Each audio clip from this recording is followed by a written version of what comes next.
wasaaradda caafimaadka iyo daryeelka bulshada oo ummadeenna u ah laf-dhabar runtiina ah wasaarad taaba gashay oo dhammaan deegaanada Jubbaland intooda badan ka howlgasho inta cadowga gacanta ku haya mooyaane inta kale inaan maanta dhex joogno xaruntan dhismaha ah wasaaradda loo samaynayo oo hore u socotay oo hadda gabagaba ku dhow iyo dhismahan kaydka daawada oo runtii horumar ah waxaan u mahadcelinayaa wasiirka iyo howlwadeennada wasaaradda hindisaha ama initiative-kii tallaabooyinka hor u qaadeen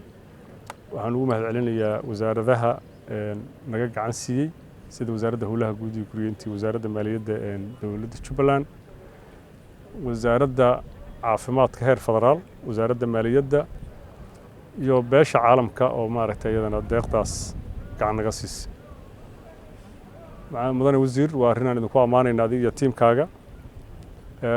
qofka bini'aadamka waxaa la yidhahdaa qofkii surwaalka soo xirtaa shaarka loogu taraa haddii adinku aad is abaabuli lahayn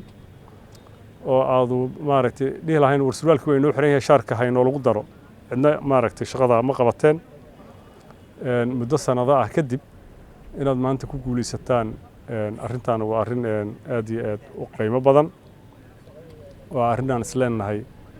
waa legasiga ama sharafta ay dowladda Jubbaland oo madaxweyne Axmed Xaamid Salaan uu hogaaminaya ummadda reer Jubbaland looga degi doono